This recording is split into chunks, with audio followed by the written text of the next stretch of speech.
کر لیے ان کو ثواب ملتا ہے، خوشی ہوتی ہے۔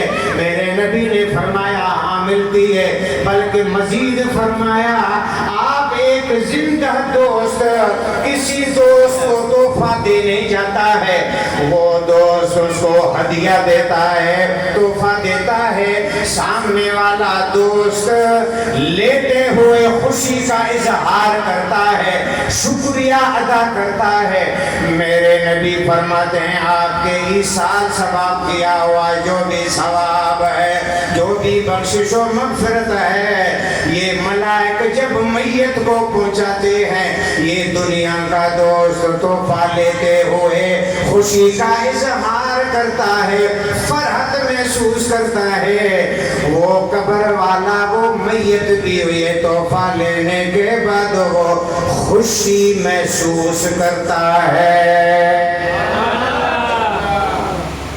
اس سے بڑا کیا ضرورت ہو کہ حضور فرما رہے ہیں کہ ان کو راحتیں ملتی ہیں، خوشیاں ملتی ہیں، برکتیں ملتی ہیں۔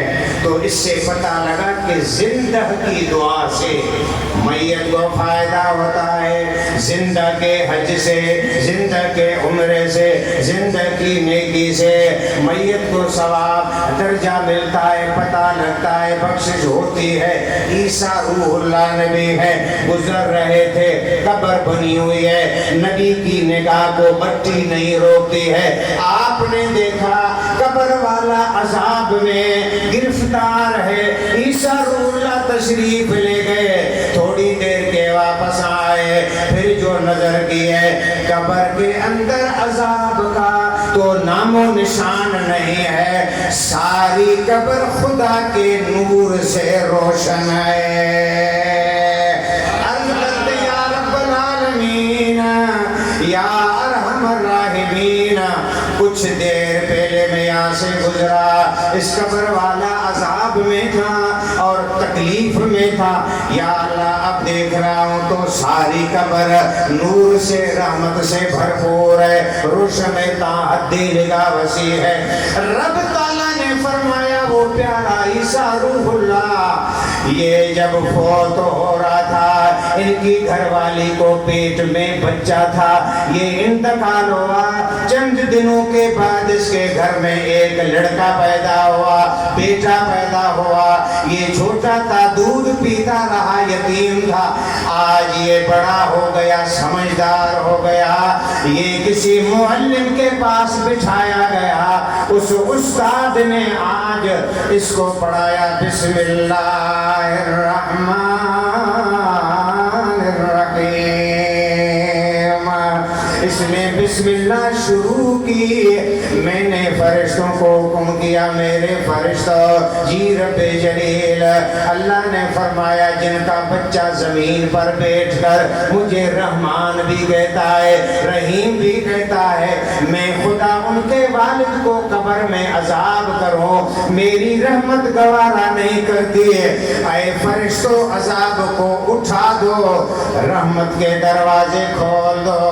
تو اندازہ لگاؤ بیٹا دنیا میں بسم اللہ بھی قرآن کی آیت ہے، ایک آیت بچہ دنیا میں پڑھے تو قبر میں والد کا عذاب معاف ہو جائے، اٹھ جائے، تو نتیجہ یہ نکلا پیچھے زندہ جو بھی نیکی کرتے ہیں تو رشتہ دار میت کو قبر میں فائدہ ہوتا ہے۔ یہ بھی روح اللہ کی روایت ہے، بسم اللہ کے فضائل میں یہ تمام تفاسیر نے لکھا ہے۔ اور اللہ کے بھی فرماتے ہیں جب انسان فوت ہو گیا، قبر میں گیا، سات چیزوں کا ثواب مرنے کے بعد قبر میں ملتا رہتا ہے۔ من حفر بئرا، اس نے خود نے یا جانے کے بعد رشتہ داروں نے پانی کا کنواں بنوایا، لوگ پیتے رہیں گے، اس کو ثواب ملتا رہے گا۔ او اجرا نہرن، یا پانی پانی کی لائن لگوائیے، نہر کھدوائیے، جب تک وہ پانی چلتا رہے گا مخلوق سیراب ہوتی رہے گی، اس کو ثواب ملتا رہتا ہے۔ او غرس نخلن، یا پیچھے کھجور کے درخت لگا دیے، جب تک وہ درخت کھڑا رہے گا میوے کھاتے رہیں گے، سایہ مخلوق لیتی رہے گی، قبر والے کو قبر میں ثواب ملتا رہے گا۔ او ورث مصحفن، یا اس نے پیچھے قرآن رکھ کے گیا، چھوڑ کے گیا، یا والد نے، بھائی نے، شوہر نے، بیٹے نے یا رشتہ دار نے پیچھے ان کے ایصال ثواب کیے، قرآن لے کر مسجد میں رکھ دیا، مدرسے میں دے دیا، مولوی کو، حافظ کو قرآن دے دیا، جب تک قرآن دنیا میں رہے گا پڑھا جائے گا، میت کو قبر میں ثواب جاری و ساری ہے، بند نہیں ہوتا۔ میرے نبی فرماتے ہیں او بنا مسجدن، یا اس کے جانے کے بعد اس نے خود نے بنا کے گیا یا پیچھے بھائی نے، بیٹے نے، شوہر، رشتہ داروں نے ان کے نام کے مسجد میں حصہ دیا، مسجد بنوائی، فرش ڈلوایا، دروازہ لگایا، ٹائل لگائی، مسجد کو سجایا، مسجد کو آباد کیا، سجایا۔ میرے نبی فرماتے ہیں جب تک وہ مسجد رہے گی، نماز ہوتی رہے گی، سجدے ہوتے رہیں گے، اس میت کو قبر میں ثواب چلتا ہی رہے گا، بند نہیں۔ او ولدن صالحن، یا اس نے اپنا نیک بیٹا پیچھے چھوڑا جو اپنے بیٹے، اپنے والد والدہ کے لیے دعائیں مغفرت کرتے ہیں، جب تک وہ بچہ نماز پڑھے گا، دعا مانگے، قرآن پڑھے، جب تک وہ دنیا میں سانس لیتا رہے گا، فوت شدہ والد کو، والدہ کو قبر میں درجے ملتے رہتے ہیں۔ بہت سارے ثبوت ہیں، لیکن ٹائم اجازت نہیں دیتا، مغرب کا وقت ہوا چاہتا ہے تو وقار بھائی کی والدہ، عمر شریف حاجی صاحب کی سسٹر اور حاجی صاحب کی زوجہ مرحومہ، ان کی ایصال ثواب کے لیے آج چہلم کا اہتمام کیا گیا، یہ بھی ایصال ثواب ہے۔ حضور کا چچا امیر حمزہ، نام سنا ہوگا، جس کا حضور نے جنازے کی نماز ایک مرتبہ ہوگی، ٹھیک ہے، جنازے کی نماز ایک مرتبہ ہوگی۔ اگر کوئی وارث ہے، بھائی ہے، بیٹا ہے، باپ ہے، نہیں پہنچا، وہ وارث اپنے میت کا دوبارہ نماز پڑھ سکے گا، باقی عام لوگ ایک دفعہ نماز جنازہ پڑھیں گے۔ اور حضور نے اپنے چچا جو احد میں شہید ہوئے، 70 مرتبہ حضور نے امیر حمزہ کا نماز جنازہ پڑھا، 70 مرتبہ حضور نے نماز جنازہ پڑھا کر چچا کو نوازا۔ جب آپ کی شہادت ہوئی تو 40 دن جب پورے ہوئے، حضور نے اپنے چچا امیر حمزہ کے ایصال ثواب کے لیے رسول اللہ نے صدقہ دیا۔ کیا دیا؟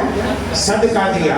پھر وہ کھانے کی صورت ہے، پانی کی صورت ہے، راشن کی صورت ہے، درہم کی صورت میں، دینار کی صورت میں، کپڑے کی صورت میں، کسی بھی صورت میں حضور نے صدقہ نکال کر کے اللہ کے نام دے دیا اور فرمایا کہ اس کا آج 40 دن میرے چچا کو پورے ہوئے، یا اللہ یہ ثواب میرے چچا کو عطا فرما دے۔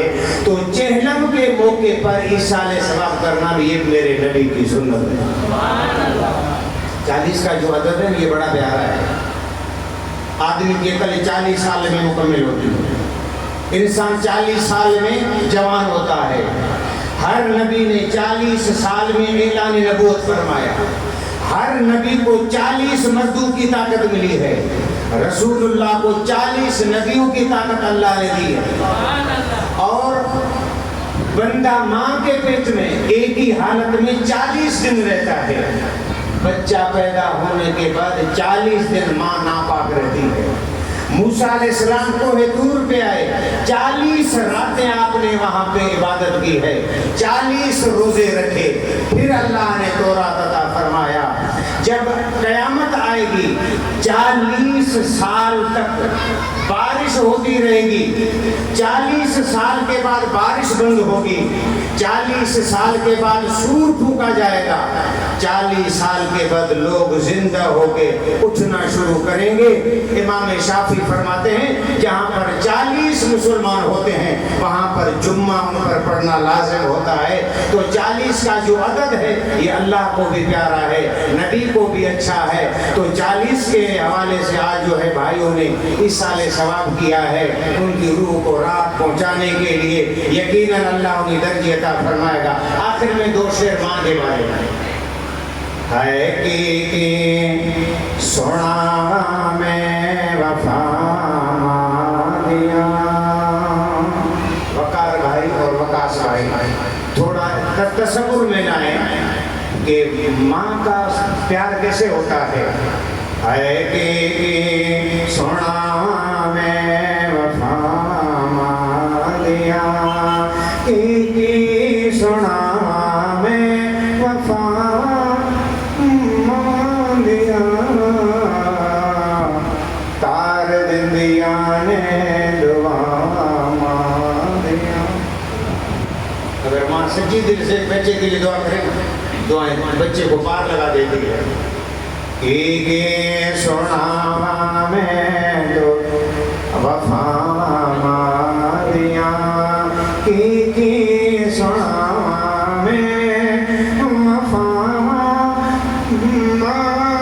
دیا، تار دندیا نے دعا دیا۔ حضور صحابہ کے ساتھ سفر کر رہے تھے تو اماں آمنہ کی قبر پر آئے، حضور وہاں پہ کھڑے ہوئے تو حضور نے قبر کو دیکھا اور حضور کے آنسو آئے۔ کیوں آنسو آئے؟